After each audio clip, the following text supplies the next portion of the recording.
जनायाव खुंगा गुथि रंजालि बैसागु फोरबो फालिनो लाइखुन्थिया गायसनदों। धेमाजि जिल्ला जनाय महकुमानि सिङाव थानाय जयपुर गामिनि गेलेग्रा फोथाराव गाजा गोमजायै रंजालि बैसागु फोरबो फालिगोन।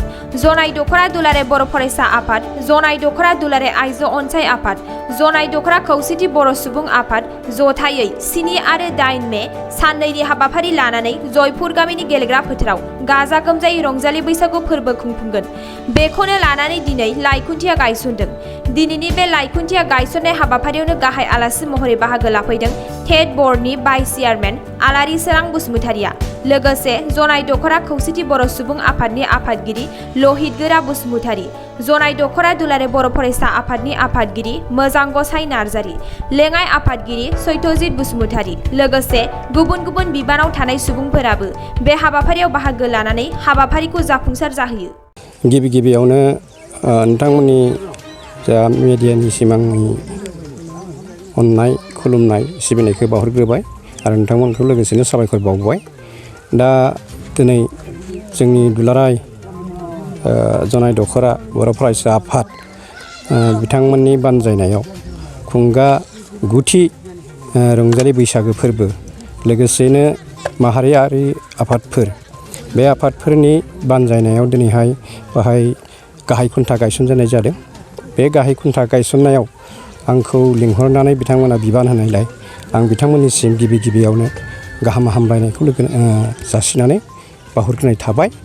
लोगोसेयैनो दिनैनि बे गाहाय खुन्थानि गायसननाय बेलायावनो आं आसा खालामो जे जोंनि फैगौ खुंगा 7 आरो 8 मे 2022 खालाराव जयपुर गुदि फरायसालिनि गेलेग्रा फोथाराव साननैनि हाबाफारिजों मेहेरगोनां बैसागो फोरबो खुंनो लादों जोंनि जनाय दखरा दुलाराय बर' फरायसा आफाद आरो आइजो अनसाय आफाद लोगोसे माहारियारि आफादफोर।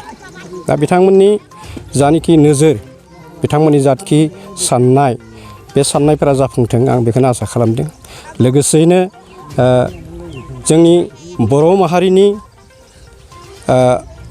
रंजालि जा गोथार जोंनि बैसागो फोरबो, बे फोरबोआ अराय गोजोर जानानै थाथों आरो बिनि गेजेरजों जोंनि जाथिनि, हारिनि, माहारिनि जा हारिमु, धोरोमखान्थि बायदिसिना राव थुनलाइ बे बिथिङाव गुबुन गुबुन माहारिनो जोंनि बे बैसागो फोरबोनि गेजेरजों गोसारहोनो हाथों आरो गोसारथों आं बेखौनो खावलायदों।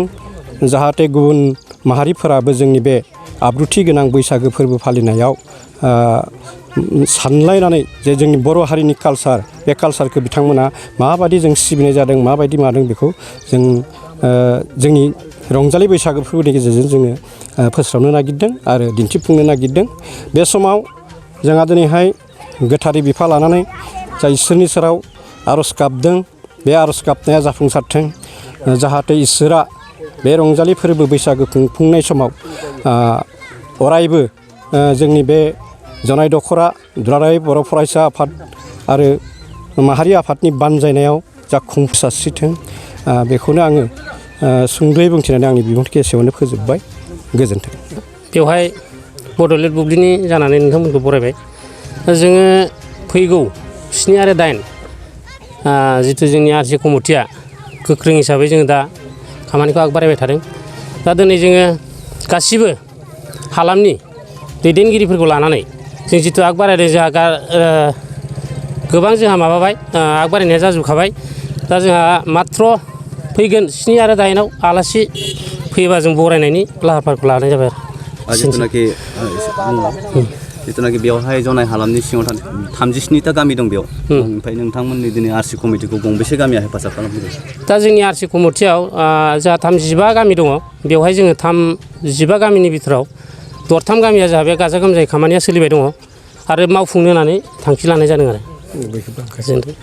आरो गासिबो जोंनि बे हालामनि गासिबो बर' माहारिनि जेसेबांनाखि कृष्टि मोसानाय हारिमु बिथांमोनखौबो जों बाहागो लाफैनो थाखाय आरसिन जानानै गुरै खावलायबाय आरो जोङो जनाय दखरा दुलाराय बर' फरायसा आफाद लोगोसे जोंनि ओनसोलनि गासै माहारियारि आफाद आरो लोगोसे बे जोंनि जनाय दखरानि सिङाव थानाय जोंनि जयपुर बर' गुदि फरायसालिनि बे गेलेग्रा फोथाराव जों साननैनि हाबाफारि लानानै जों बेवहाय बानजाय आफाद दादों। बे बानजाय आफादनि मददजों आरो ओनसोलनि गासै बर' रायजो राजाखौ लाफानानै जोंनि जा साननैनि हाबाफारि लानानै बे गुथि रंजालि बैसागु फोरबो खुंनाय जा हाबाफारि बेखौ जों दिनै गाहाय खुन्था गायनाय मोनसे हाबाफारि लादों आरो बेखौ जों दिनै गायखांबाय बेवहाय जोंनि मानगोनां आलासि बिथाङा बाहागो लानानै जोंनि बे हाबाफारिखौ जाखांहोबाय दा बेवहाय जोङो साननैनि हाबाफारि लादों बेवहाय जोंनि हारिमु बिथिङाव जेसेखिनि आयदाफोर दङ खाम दामनाय सिफुं सुनाय सेरजा हुनाय बैसागु मोसानाय दा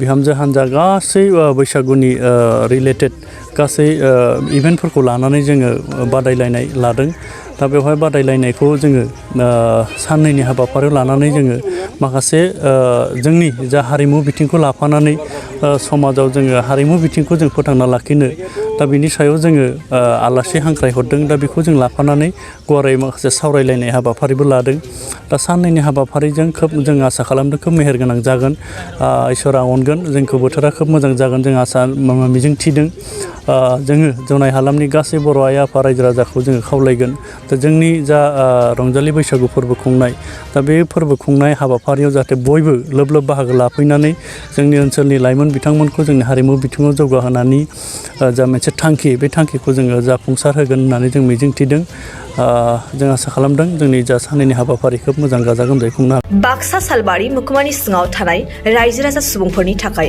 मोनसे गोजोनथाव खौरां किरण एन्टारप्राइज जेराव नोंथांमोना मोननो हागोन नोंथांनि फालांगि खालामनायाव गोनांथि जानाय टाटा य'दा ट्राक आरो ई-रिक्सा लोगोसे नोंथांनि न' बां लुनायाव गोनांथि जानाय बाला अन्थाइ सिमेन्ट इटा बाक्सा जिल्ला सालबारि मुखुमानि सालबारि भबानिपुर लामायाव थानाय बे किरण एन्टारप्राइजआव नोंथांनि थांना थानायनि जिउआव गोनांथि जानाय टाटा य'दा ट्राक ई-रिक्सा आरो बाला अन्थाइ सिमेन्ट इटाफोरखौ गोरलैयैनो मोननो हागोन गोनांथि जानाय सुबुंफोरा 9101113708 आरो 9401079621 जानबुं अनजिमायाव खौरां लाहरनो हागोन।